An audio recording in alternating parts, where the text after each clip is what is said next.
Na-assemble na natin mga idol yung ceiling fan. Tapos ito yung wiring nyo. Ito yung capacitor nya. Itong black saka yung white. Ito yung kaninang kulay dilaw.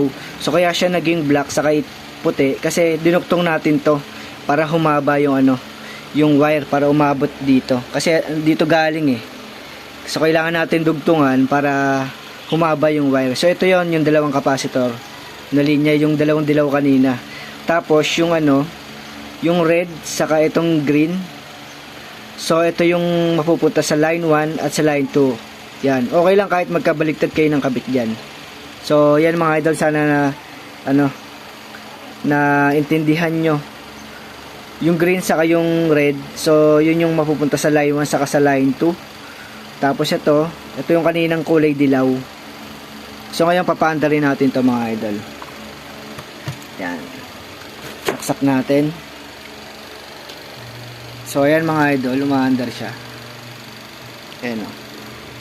So ganun lang yung pagko-convert ng 6 wires to 4 wires mga idol, para mapaandar nyo yung ceiling fan.